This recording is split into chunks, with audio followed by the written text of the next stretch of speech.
Hello everyone, आज है 28 सितंबर और आज इस वीडियो में हम बात करने जा रहे हैं इन्फीबीम एवेन्यू के बारे में। 28 रुपये का शेयर है और देखा जाए तो पिछले एक महीने में लगातार गिरा है ये। तकरीबन 31 रुपये से गिरकर ये नीचे आया है। हालांकि 27 पे जाने के बाद कुछ दिन तेज़ी दिखाई ज़रूर थी, लेकिन वो बहुत ही मिनिमम ग्रोथ था। लेकिन फिर से यहाँ पर हल्की हल्की गिरावट देखने को मिल रही है। बात करेंगे वीडियो में इस कंपनी के बारे में कि भाई साहब भरोसा कर सकते हैं कि नहीं, कंपनी का बिजनेस क्या है और आउटलुक कैसा इसका नज़र आ रहा है शॉर्ट टर्म और लॉन्ग टर्म के लिहाज से। देखिए, वीडियो को शुरू करो उससे पहले अगर आपने अभी तक चैनल को सब्सक्राइब नहीं किया तो प्लीज़ अभी इसे सब्सक्राइब जरूर कर लीजिए।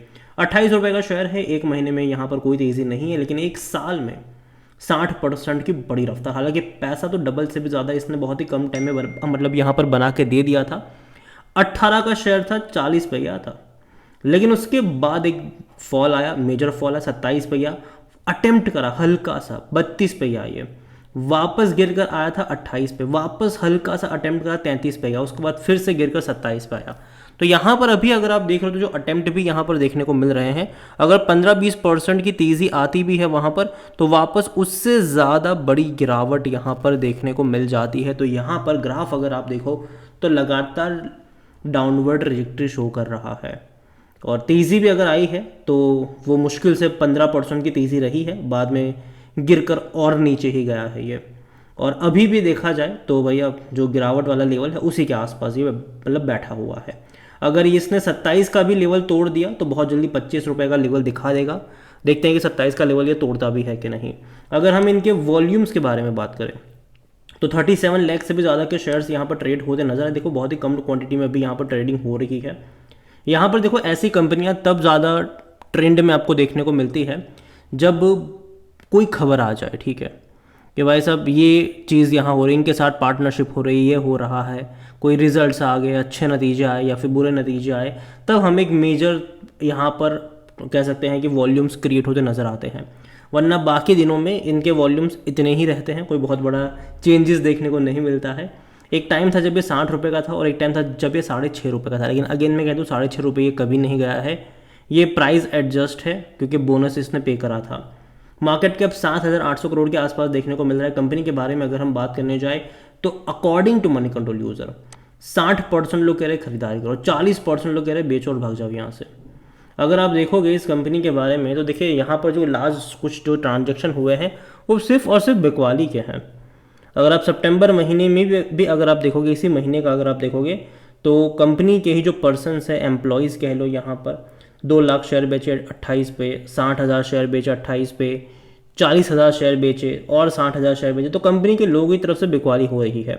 इवन पिछले महीने भी देखो तो भैया कंपनी के एम्प्लॉयज़ 1-1 लाख 90-90 हज़ार शेयर बेच रहे हैं यहाँ पर ओपन मार्केट में, जो कि देखा जाए तो भैया अच्छा साइन नहीं है ये कि कंपनी के लोग यहाँ पर बिकवाली लगातार कर रहे हैं। अभी के टाइम पर खरीदारी तो यहाँ पर ESOP के थ्रू आएगी इनके लिए, लेकिन अभी तो यहाँ पर बिकवाली है, ठीक है, प्रॉफिट टेकिंग कह लो। और जैसे कि मैंने कहा 6 रुपये कभी नहीं, क्योंकि इन्होंने बोनस दे दिया था। 2021 में इसने बोनस दिया, 2022 में भी इसने बोनस दे दिया। आप इस तरीके से देख सकते हो कि शेयर प्राइस अगर 100 रुपये का था, बोनस दे दिया एक बार इसने 2021 में, शेयर प्राइस हो गया 50 रुपये का, वापस 2022 में दे दिया बोनस, शेयर प्राइस हो गया 25 रुपये का। तो देखने में 28 रुपये आपको सस्ता लग सकता है, लेकिन एक्चुअली में इसका जो प्राइस अगर आप देखो तो 120-115 के करीब का बैठ रहा है अभी के टाइम पर। लेकिन अगेन वो कोई बहुत महंगा प्राइस नहीं है ये। हालांकि 2017 में ये स्प्लिट हुआ है, एक शेयर के 10 शेयर बने हैं, तब आपको महंगा लग सकता है, ठीक है। जैसे कि मान लीजिए कि 1,000 रुपये का शेयर था 2017 में, स्प्लिट हो गया ये, ठीक है, 100 रुपये प्राइस बन गई इसकी, बाद में और 50 रुपये हो गया और 25 रुपये हो गया, तो प्राइस बढ़ रहा है। तो अगर आप देखोगे इस तरीके से, अगर आप 2017 से काउंट करते हो तो इसका जो प्राइस 1,200 रुपये आप काउंट करके चलो।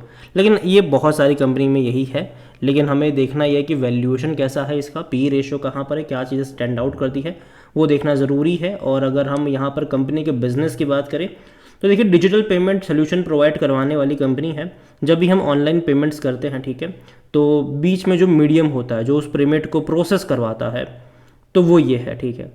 और देखो, ये कोई इकलौती कंपनी नहीं है। काफ़ी लोग बोलेंगे भैया पेमेंट तो बहुत ज़्यादा बढ़ रहा है तो इनका भी फायदा होगा, डेफिनेटली, लेकिन बहुत सारी और कंपनीज भी है, ठीक है।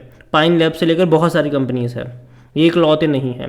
जैसे कि CC एवेन्यू, इनका अगर आप देखो बिल एवेन्यू, CC एवेन्यू यहाँ पर है। और पेमेंट मेनली जो पेमेंट्स होते हैं ऑनलाइन उसको प्रोसेस करवाने का काम ये कंपनी करती है। और आने वाले टाइम में डेफिनेटली जो डिजिटल पेमेंट्स है वो बढ़ने ही वाले हैं। लेकिन इन कंपनियों के ऊपर दिक्कत तब आ सकती है जब बीच में गवर्नमेंट जो प्लान लेकर आ रही थी ना कि भैया डिजिटल पेमेंट्स के ऊपर भी भैया टैक्स मतलब ये चार्जेस लगाना स्टार्ट करने का जो प्लान था ना, अगर वाकई में अगर ऐसा कुछ प्लान लेकर आते हैं तो इन कंपनियों को सबसे ज़्यादा दिक्कत आएगी। क्योंकि फिर लोग जो है ना छोटे छोटे पेमेंट्स, आज क्या है कि भैया 10 रुपये 20 रुपये के जो पेमेंट्स छोटे पेमेंट्स होते हैं लोग आराम से कर लेते हैं, वो लोग कैश कैरी करते नहीं हैं। लेकिन अगर मान लो कि गवर्नमेंट अब उसके लिए भी ट्रांजेक्शन के ऊपर भी अगर गवर्नमेंट कल को पैसा लेने लग जाए तब लोग फिर कैश के ऊपर शिफ्ट होते नजर आएंगे आपको। और ये होगा अगर गवर्नमेंट ये करती है तो। जनरली मुझे नहीं लगता कि गवर्नमेंट ऐसा कुछ करेगी, क्योंकि अगर करेगी तो कहीं ना कहीं फिर वापस लोग कैश की तरफ शिफ्ट होना मतलब स्टार्ट हो जाएंगे। और जिसके लिए इंडिया की तारीफ हो रही है, जो डिजिटल पेमेंट्स वगैरह लेकर आए हैं जो बाहर, तो डेफिनेटली वो उतना अच्छा नहीं रहेगा यहाँ पर।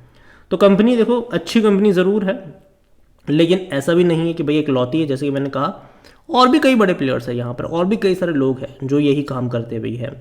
जहाँ तक वैल्यूएशन की बात करें तो 38 का पी है, गिरावट के साथ सस्ता हुआ। सेक्टर पी 35 का है यहाँ पर। 100% एनालिस्ट कहते हैं खरीदारी करो। अगर हम इनके फाइनेंशियल्स की तरफ नज़र करेंगे तो लास्ट क्वार्टर के नंबर बहुत अच्छे थे। 70 करोड़ का प्रॉफिट करा था इन्होंने, 70 करोड़ का, 785 करोड़ के आसपास का रेवेन्यू था इनका। तो अच्छे रेवेन्यू भी है, अच्छे प्रॉफिट, स्पेसिफिकली प्रॉफिट मुझे अच्छे लगे। क्योंकि अगर आप देखोगे तो जब इनके 918 करोड़ का इनका जब रेवेन्यू था तब प्रॉफिट 40 करोड़ का ही था। यहाँ पर भले ही इनका रेवेन्यू कम हुआ लेकिन प्रॉफिट 70 करोड़, तो मतलब मार्जिन काफ़ी अच्छे इंप्रूव हो रहे हैं। मैं उम्मीद करता हूँ कि सितंबर के भी जब नंबर्स आएँ तो वो और बेहतर नंबर आए।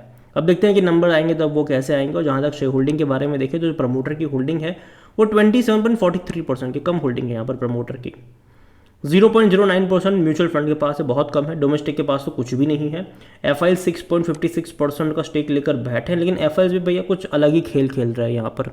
एक क्वार्टर में बड़ी खरीदारी कर लेते हैं, अगले क्वार्टर में बड़ी बिकवाली करते हैं, फिर उसके बाद एक क्वार्टर में बड़ी खरीदारी करते हैं, फिर वापस अगले क्वार्टर में बड़ी बिकवाली करते हैं। तो एफआईएस यहाँ पर खेल तो खेल रहे हैं। रिटेल की होल्डिंग यहाँ पर 20.10% की, अदर पार्टीज 45.81% का स्टेक लेकर बैठे हुए हैं। ओवरऑल अगर मैं बात करूँ इन्फीबीम एवेन्यू की तो देखो कंपनी जो है वो ख़राब नहीं है, अच्छी कंपनी है। लेकिन अगर मैं इसका ग्राफ देख रहा हूँ तो वो लगातार एक डाउनवर्ड ट्रेजेक्टरी शो कर रहा है।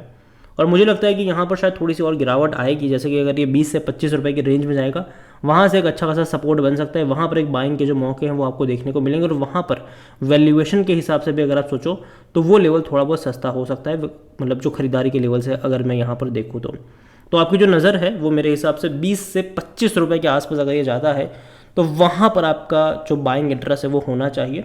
यहाँ पर अगर आप देखोगे तो अगर तेज़ी आती भी है तो 32-33 पे एक रेजिस्टेंस बैठा है जिसको वापस मतलब नीचे की तरफ फेंकता ज़रूर है। और अभी जिस लेवल पर है वो डेफिनेटली एक सपोर्ट लेवल के आसपास है जो कि 27 रुपये का है। और अगर 27 का लेवल तोड़ता है तो डेफिनेटली 25 रुपये की रेंज में चला जाएगा, ये 20-25 की रेंज में चला जाएगा। और जो मौके बनेंगे वो वहाँ पर बनते हुए नज़र आ सकते हैं। अगेन ये मेरा पर्सनल ओपिनियन है, कोई भी इन्वेस्टमेंट एडवाइस नहीं है। ये वीडियो को यहीं पे एंड करता हूँ। पसंद आए हो तो लाइक करें, शेयर करें। चैनल पर अगर पहली बार हैं तो प्लीज़ सब्सक्राइब करें।